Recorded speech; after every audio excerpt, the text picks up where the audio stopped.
SP madam Mahakumbh मेले में duty कर रही थी। वहीं पर उन्हें अपनी मरी हुई मां भीख मांगती हुई दिखाई दी।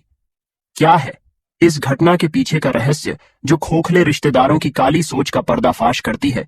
इस घटना की शुरुआत होती है बिहार के एक बहुत छोटे से शहर में रहने वाले मां और बेटी से। मां का नाम था सुनीता यादव। उनकी 8 वर्ष की बेटी नैना पढ़ाई लिखाई करने में बहुत अच्छी थी, लेकिन उनके पिता का महामारी में देहांत हो चुका था। जिसके बाद सुनीता अपनी बेटी को पढ़ा लिखा कर बड़ा कर रही थी, लेकिन उनके परिवार में अक्सर पारिवारिक जमीन को लेकर विवाद हो रहा था, क्योंकि सुनीता के पति के मरने के बाद वह चाहती थी कि उनके हिस्से की जमीन उसे मिल जाए, ताकि वह अपनी बेटा बेटी नैना का पालन पोषण अच्छी तरह से कर पाए, उसे अच्छे स्कूल में पढ़ा पाए, बड़े होकर उसे बड़ी ऑफिसर बना पाए। लेकिन नैना के बड़े पापा उसकी मां को जमीन का एक टुकड़ा भी नहीं देना चाहते थे। उसके पिता के मर जाने के बाद उनका ईमान डोल चुका था। वे पूरा हिस्सा खुद हड़पना चाहते थे। वे इंसानियत को तार तार कर चुके थे और रिश्तेदारी का भी गला घोंट चुके थे। वे सारा माल खुद ही प्राप्त करना चाहते थे, इसलिए उन्होंने सुनीता को RSF देने से भी मना कर दिया। इधर सुनीता सिलाई मशीन का काम करती थी और अपनी बेटी को पढ़ा लिखा कर बड़ा कर रही थी। जब नैना 7वीं कक्षा में पढ़ रही थी, तब घर वालों का कहना था कि बेटी को पढ़ा लिखा कर क्या करोगे, इसकी जल्दी से शादी कराओ और चूल्हा चोखा सिखाओ। यह पढ़ाई लिखाई इसके आगे काम नहीं आने वाली। लेकिन सुनीता यह बात जानती थी कि अब उसकी बेटी नैना ही उसे समाज में सम्मान दिला सकती है। उसके पिता की मृत्यु हो जाने के बाद उन मां बेटियों को किसी ने नहीं पूछा। अगर नैना एक बड़ा पद ग्रहण करें तो सब लोग की बोलती बंद हो जाएगी। इसलिए हर हाल में सुनीता ने अपनी बेटी नैना की पढ़ाई जारी रखी। जब वह कक्षा को अच्छे नंबर के साथ उत्तीर्ण कराई, तो बारीक ही उसे नजदीक के लखनऊ शहर भेजने की, क्योंकि वहां पर एक बहुत अच्छी यूनिवर्सिटी से उसे स्कॉलरशिप मिल रही थी। लेकिन फिर समाज की बेड़ियों ने नैना को जकड़ा और शहर से बाहर जाने के लिए बहुत रोका गया। लेकिन सुनीता ने सारी मुसीबतों का सामना किया और अपनी बेटी को अपने दम पर लखनऊ के एक बड़े कॉलेज में दाखिला दिलवा दिया।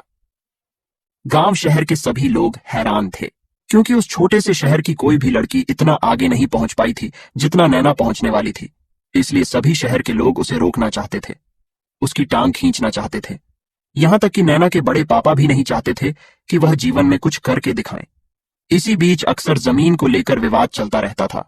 सुनीता अपने हक की मांग करती थी, लेकिन नैना के बड़े पापा कभी भी उसे थोड़ा हिस्सा भी देने को तैयार नहीं होते थे। वे उसे डराकर धमकाकर जलील करके घर से बाहर निकाल देते थे। लेकिन अब धीरे धीरे नैना बड़ी हो रही थी, उसे भी इन सब चीजों की समझ हो रही थी। वह भी अपने पिता का हक हासिल करना चाहती थी, लेकिन रिश्तों की जंजीरों ने उसे बांध रखा था। एक दिन नैना की मां सुनीता ने उससे कहा कि 1 से 2 महीने हो गए, तुम घर नहीं आई, मुझे तुमसे मिलना है। नैना ने जवाब दिया कि अभी मेरी भरपूर तैयारी चल रही है। मैं यूं से PSSSC एग्जाम की तैयारी कर रही हूं, ताकि रीका का पता लेता हो, आगे चलकर एक बड़ी SP ऑफिसर बन जाऊं और तुम्हारा नाम रोशन करूं। सुनीता नहीं चाहती थी अपनी बेटी की पढ़ाई लिखाई में कोई भी दिक्कत हो, इसलिए उसने सोचा कि मैं चुपचाप बस के माध्यम से लखनऊ जाती हूं और अचानक उसे सरप्राइज दे देती हूं। जिसके बाद सुनीता ने लखनऊ जाने की एक बस पकड़ी और अपने मन में प्रसन्नता के साथ अपनी बेटी को मिलने के लिए वह बहुत उत्सुक थी। लेकिन उसे इस बात का अंदाजा नहीं था, एक ऐसी घटना उसका इंतजार कर रही है जो इसके बाद उसकी पूरी जिंदगी बदल कर रख देगी। दरअसल सुनीता जी इस बस में बैठी थी। उस बस के साथ एक बहुत बड़ा हादसा हो गया। उस बस को चलाने वाला ड्राइवर 2-3 दिन से नहीं सोया था और सामने की ओर से LPG गैस से भरा एक ट्रक जा रहा था। बस ड्राइवर को बार बार नींद आ रही थी। वह कई बार अपने पलकें बंद कर चुका था, लेकिन अब उसकी एक गलती सभी बस यात्रियों की भयंकर मृत्यु का कारण बनी। दरअसल जब LPG गैस से भरा ट्रक सड़क पर सामने जा रहा था, उसी समय बस ड्राइवर की आंख लग गई और उसने अपनी बस को LPG ट्रक के अंदर भर दिया, जिससे गैस का स्त्राव होने लगा। गैस बाहर निकल रही थी। इसी बीच एक ऐसा धमाका हुआ जिससे सभी लोग चारों खाने चित्त हो गए। तकरीबन आधे से 1 किलोमीटर तक उस भयंकर धमाके की आवाज सुनाई दी। आसपास जो कारें खड़ी थीं, वह सब उस धमाके की चपेट में आ गए। उस समय सुनीता के साथ उस बस में 45 यात्री मौजूद थे और 20 यात्री उसी समय जलकर मर चुके थे। यहां तक कि सुनीता की हालत भी बहुत गंभीर थी। उसका 30 पर शरीर जल चुका था। अब समय था इस दुर्घटना के बारे में परिजनों के आने का। सरकार हर दुर्घटनाग्रस्त व्यक्ति के परिजन को बुला रही थी, लेकिन किसी के पास भी नैना का नंबर नहीं था। यहां तक कि नैना तो जानती भी नहीं थी कि सुनीता बस के माध्यम से उसे सरप्राइज देने लखन आ रही थी। तभी नैना के बड़े पापा को सरकार की ओर से एक फोन गया जिसमें उन्हें पता चला कि सुनीता दुर्घटना वाली बस का ही शिकार हो चुकी है। वह उसमें लखनऊ जा रही थी और उसकी हालत बहुत गंभीर है। जब उसके बड़े पापा का पूरा परिवार सुनीता की हालत देखने पहुंचा तो वहां पर चारों ओर बहुत बुरी और गंभीर स्थिति थी। कई लोगों के बॉडी पार्ट जल चुके थे, कई लोग अपने हाथ पांव खो चुके थे। तकरीबन मरने वालों की संख्या 45 में से 25 हो चुकी थी और सुनीता भी एक एम्बुलेंस में घायल अवस्था में मौजूद थी। तब उसके बड़े में पापा ने इंसानियत को शर्मसार करने वाली एक ऐसी घटना को अंजाम दिया जिसे सुनकर आपकी आंखों में से भी आंसू आने लगेंगे। नैना के बड़े पापा ने यह सोचा कि यह तो आज नहीं तो कल वैसे ही मर जाएगी। अगर किसी तरह इसे बचा लिया गया तो फिर से यह मेरे दरवाजे पर जमीन मांगने आएगी। अगर आज किसी तरह इसे मृत घोषित कर दिया गया तो जिंदगी भर जमीन देने के नाम पर छुटकारा मिल जाएगा। उन्होंने सुनीता को देखना तक पसंद नहीं किया और सरकार को यह हवाला दिया कि इन लोगों में हमारी जान पहचान का कोई भी इंसान नहीं है। वास्तव में चंद पैसों के लालच में उन लोगों ने अपना ईमान बेच दिया था, जिसका क्या फल उन्हें आगे मिलेगा ये तो आप पूरी वीडियो देखकर ही जान पाएंगे। कुछ दिनों बाद जब सुनैना अपनी मां को मिलने पुनः अपने छोटे से शहर आई तो उसने देखा कि घर पर तो ताला लगा हुआ है। अपनी मां को इधर उधर ढूंढते ढूंढते जब वह अपने बड़े पापा के घर पहुंची, वहां से उसे जानकारी मिली कि उसकी मां तो मर चुकी है। अचानक से इतना बड़ा झटका नैना सहन नहीं कर पाई। उसे समझ नहीं आ रहा था आखिर ये सब कैसे हुआ। उसने अपने रिश्तेदारों से कहा, आप इस घटना के बारे में मुझे उसी समय बता नहीं सकते थे। क्या मैं इतनी पराई हो गई हूं, लेकिन सबका कहना था हमारे पास तुम्हारा मोबाइल नंबर नहीं है, हम तुम्हें कहां ढूंढते फिरते। अब दुर्घटना को हुए तकरीबन 2 महीने बीत चुके थे।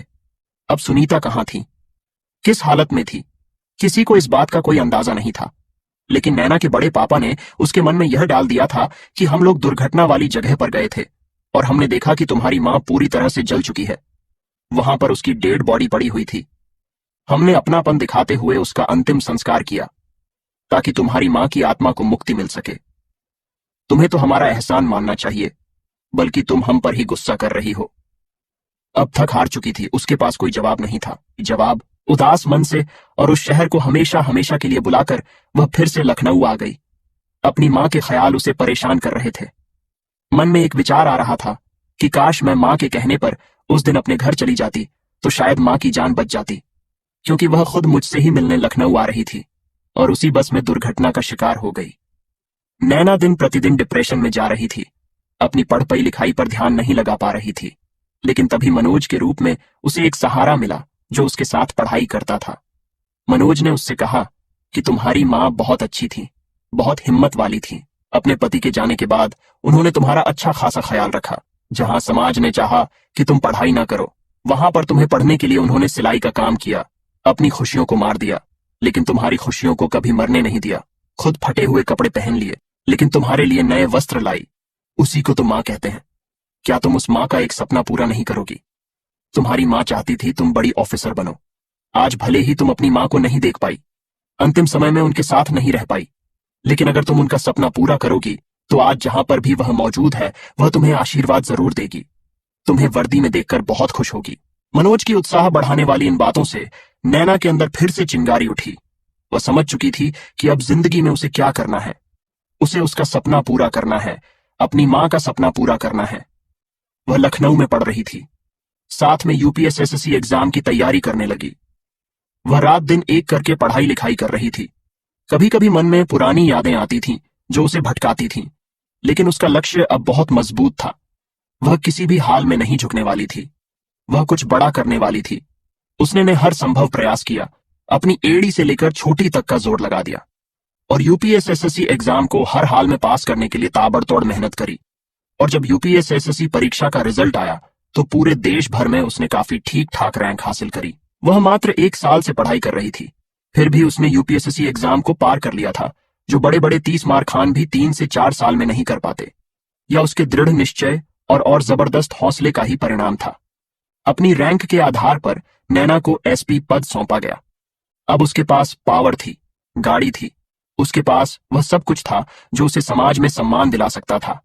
लेकिन कमी थी एक मां की, जो उस दुर्घटना में मारी जा चुकी थी। उसे अपने रिश्तेदारों पर तरस आता था।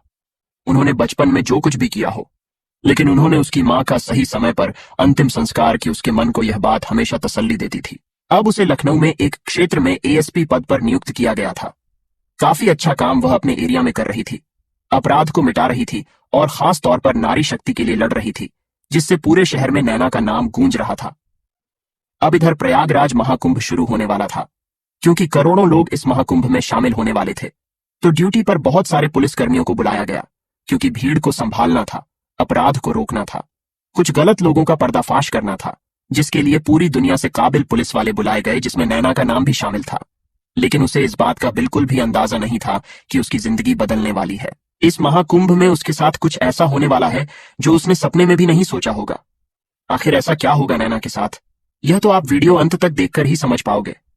नैना को जब प्रयागराज महाकुंभ में ड्यूटी के लिए भेजा गया, तो वो बहुत उत्साहित थी, क्योंकि वह अपने कर्तव्य को, फर्ज को बहुत अच्छी तरह से निभाती थी।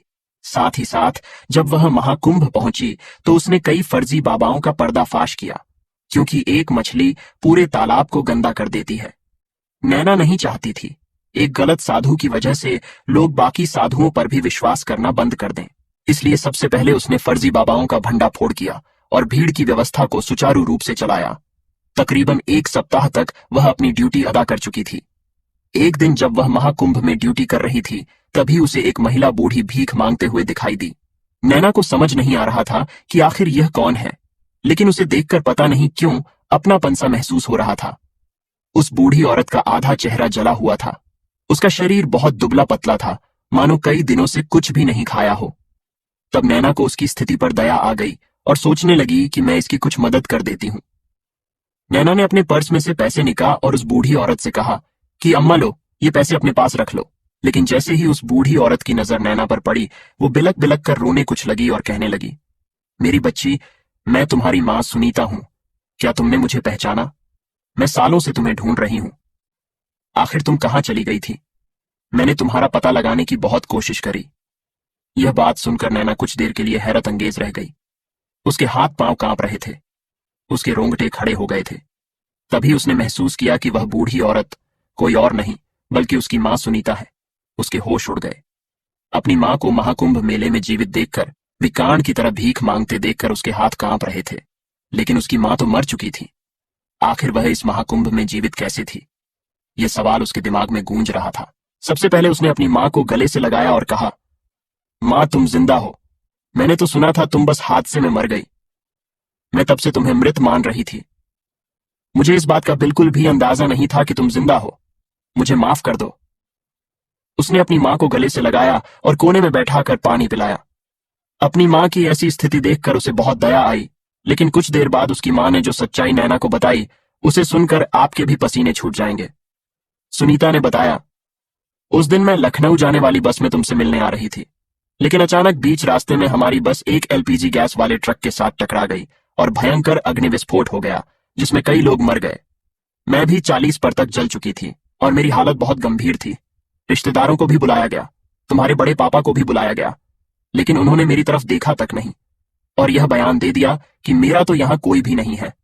जिसके बाद मुझे लावारिस मानकर सरकार ने एक सरकारी अस्पताल में मेरा इलाज करवाया।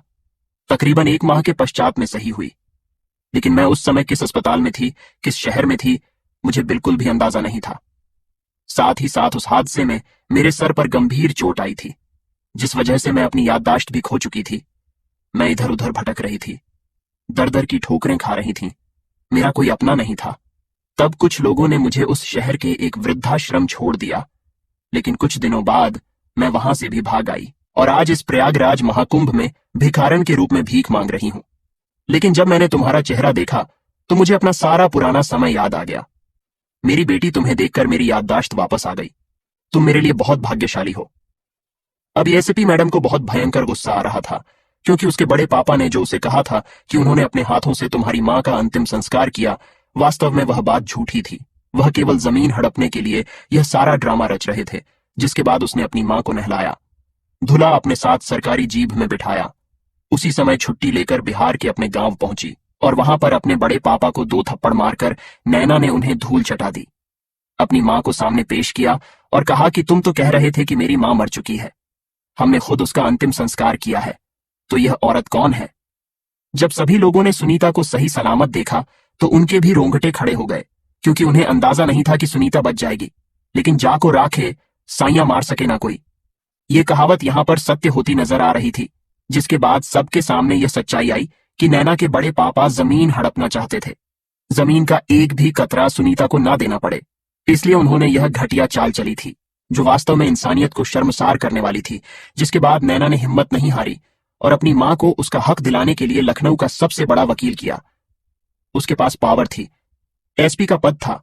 उसने अपने बलबूते पर केस जीता और 50 लाख की संपत्ति उसके बड़े पापा को मजबूरन नैना की मां को देनी पड़ी, जो उनके बुढ़ापे का सहारा बनी और एक बार फिर से उनके अच्छे दिन आ गए।